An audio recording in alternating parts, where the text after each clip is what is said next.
সংসারে কাজকর্মগুলোই যেন কেমন, কাজ করতেও ভালো লাগে না, আবার কাজ ছাড়া বসে থাকতেও ভালো লাগে না। হ্যালো এভরিওয়ান, ওয়েলকাম নতুন ব্লগে। সবাইকে জানাচ্ছি নমস্কার, আদাব। আর ভিডিওটি হচ্ছে অনেক আগের, মানে পয়লা বৈশাখের আগের ভিডিও তো করা হয়েছিল, এই জন্য ভয়েস দিয়ে আজকে তোমাদের মাঝে শেয়ার করলাম। তো এই যে সকাল সকাল তোমাদের দাদা বাজারে গিয়েছিল, তো বাজার থেকে মাছ এনেছে। আসলে ফ্রিজে মাছ আসলে মানে শেষ হয়ে গিয়েছিল আর কি। আর এখন আর আগের মতো যে অনেক অনেক বাজারও করা হয় না, আসলে তেমনটা সময় হয় না যে বাজারে যে অনেকগুলো বাজার একসাথে করে আনবো, আর একসাথে আনলেও অনেক সমস্যা হয় কাটতে বাছতে। তো এই জন্য আর কি যখন সময় পাই তখনই আর কি আনা হয়। আর এই যে দেখো, দুটো ইলিশ মাছ এনেছিল পয়লা বৈশাখের জন্য। তো এখান থেকে একটা ইলিশ মাছ কিন্তু পয়লা বৈশাখে খাওয়া হয়েছিল পান্তা ইলিশের সাথে, ভীষণ মজা ছিল। খুব একটা বড় ছিল না মাছগুলো, আবার খুব একটা ছোটও ছিল না। তো যাই হোক, মাছগুলো কাটা বাছা পরিষ্কার করে ফ্রিজে রেখে দিয়েছি। এত কিছু ভিডিও আসলে শেয়ার করা সম্ভব না, যেহেতু এক হাতে মোবাইল ধরে থাকে আর এক হাতে আসলে ভিডিও করা হয়, খুব কষ্টকর হয়ে যায়। তারপরেও আর কি শখের বশে আমার এই ব্লগগুলো করা। তো এখানে তো সব কিছু গুছিয়ে নিয়েছি। আর এই যে দেখো, মটরের ডাল সিটি দিয়ে নিয়েছি। আসলে বাসাতে হাজার পদ রান্না হলেও ডাল আমার বাসায় লাগে, যে কোনো এক প্রকার ডাল লাগবেই।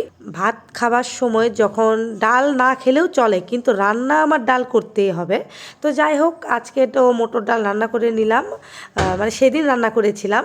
আর এখানে দেখো মাছের মাথা, যে রুই মাছের মাথা দিয়ে একটা একটা অন্যরকম একটা স্পেশাল মানে চচ্চটি করব। এটা হচ্ছে কাটা চচ্চটি বলা হয়।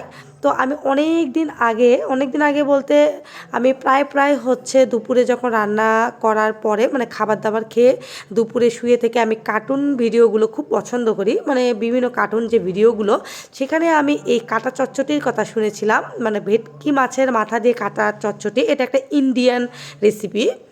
তো ওটা দেখার পর আর ওটা শোনার পর থেকে আমার ভীষণই খেতে ইচ্ছা হয়েছিল এই কাটা চচ্চটিটা। তো ভেটকি মাছ বলতে কোরাল মাছকে বোঝানো হয়। তো আমি কোরাল মাছ বা ভেটকি মাছ এগুলো কোথায় পাবো, তো আমি এই জন্য আমাদের দেশীয় যে মাছগুলো রুই কাতল, তো রুইয়ের মাথা দিয়ে আজকে কাটা চচ্চটি রান্না করব। আর এটাতে কিন্তু অনেক রকম সবজি লাগে। তো এই যে দেখো, মাছের মাথা ভেজে নিলাম আর বিভিন্ন প্রকার সবজি একটু ঝুরি করে কেটে নিয়েছি, ভেজে নিয়েছি। তারপরে এই যে পেঁয়াজ রসুন আদা দিয়ে মশলা কষিয়ে নিয়ে এই যে মাছের মাথাগুলো ছিল সেটা দিয়ে একটু কষিয়ে নিব। তো এরপরে এই যে ভাজা চচ্চটি, এখানে যা যা সবজি পাওয়া যায় মিষ্টি কুমড়ো বাদ দিয়ে তোমরা সবই ইউজ করতে পারো। তো আমি সব কিছু ইউজ করে, কিন্তু এখানে কোনো পরিমাণ জল দেওয়া যাবে না, একদম লো হিটে রান্না করতে করতে এটা শুকিয়ে ফেলতে হবে আর সবজিগুলো সিদ্ধ করতে হবে। অবশেষে ফাইনাল আমার রেসিপিটা হয়ে গেল। আর আমি আমার ভিডিওতে সেই কাটা চচ্চটির মানে গরিবের হোটেলে কাটা চচ্চটির যে ভিডিওটা দেখে আমি এটা রান্না করেছি, সেটাও কিন্তু তোমাদের মাঝে শেয়ার করলাম, দেখে নিও। আর এখানে কাঁচা পাবদা মাছ রান্না করব। তো আমার হাজব্যান্ড খুব কাঁচা পাবদা মাছ খেতে পছন্দ করে, মানে ভাজাও পছন্দ করে কিন্তু কাঁচাটা বেশি পছন্দ করে, এই জন্য আমি একটু মাংস স্টাইল করে রান্না করব। তো পেঁয়াজ রসুন বেটে নিয়ে একটু ভাজা ভাজা করে নিয়েছি।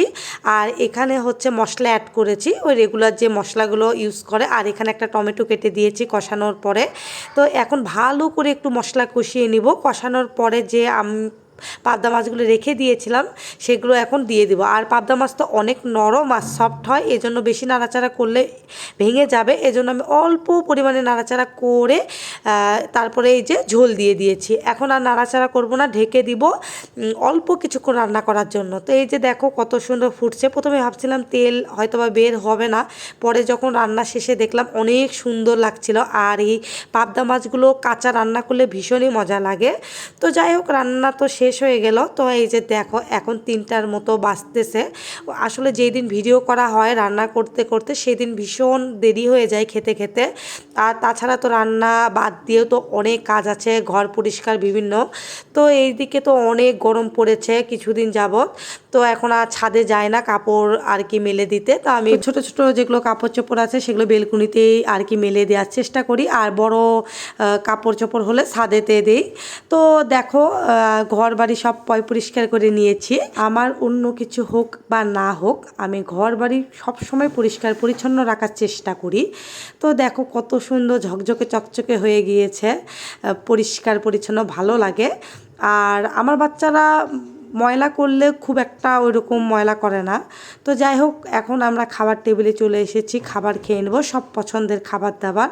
আর কাটা চচ্চড়িটা তোমরা অবশ্যই মাছের মাথা দিয়ে, যে কোনো মাছের মাথা দিয়ে রান্না করে খেয়ে দেখো, অবশ্যই অবশ্যই ভালো লাগবে, ভীষণই মজা ছিল। আর কাটা চচ্চড়িটা দিয়েই অনেকটা ভাত মানে খেয়ে ফেলেছিলাম, এত মজার ছিল। আর পাবদা মাছ তো সবসময় মজাদার, আর যেহেতু সেটা কাঁচা রান্না করেছিলাম সেটা দিয়ে ভাত খেতেও মজা লাগছিল।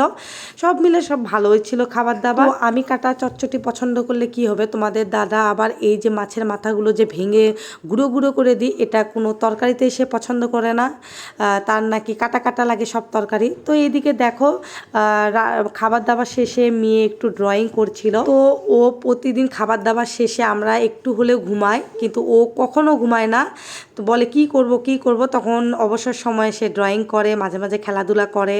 তো যাই হোক, ও ড্রয়িং করলো, সেটাও তোমাদের মাঝে একটু শেয়ার করলাম। আর এখন দেখো, প্রতিদিন ভাবি যে এই মানে ড্রেসিং টেবিলটা আমি একটু পরিষ্কার পরিচ্ছন্ন করে রাখবো, মাঝে মাঝে তো করাই হয়, কিন্তু এটা অনেক দিন যাবত আর কি এলোমেলো হয়ে গিয়েছে। মানে ড্রেসিং টেবিলের ভিতরে যে তাকটা করা হয়েছিল ছোটোখাটো জিনিস রাখার জন্য, সাজার জিনিস হোক বিভিন্ন, তো করব করব ভাবি, কিন্তু আসলে সেরকম সময় হয়ে ওঠে না। তো আজকে ভাবলাম যে করেই ফেলি। আসলে সংসারের কাজগুলো এমন, কাজ তো করতে ইচ্ছা হয় না, আবার কাজ ছাড়া যে বসে থাকবো, কাজ দেখেও থাকতে পারি না, মনে হয় যে কাজ করলে ভালো হতো এমনটা। তো দেখো এখানে সব কিছু তো আর কি। আর এই ওষুধগুলোর কথা বলি, দেখো বাচ্চা কাচ্চা থাকলে বাসায় তো অবশ্যই ওষুধ থাকবে। তো এইভাবেই আর কি অনেক ওষুধ আর কি জড়ো হয়ে গিয়েছে।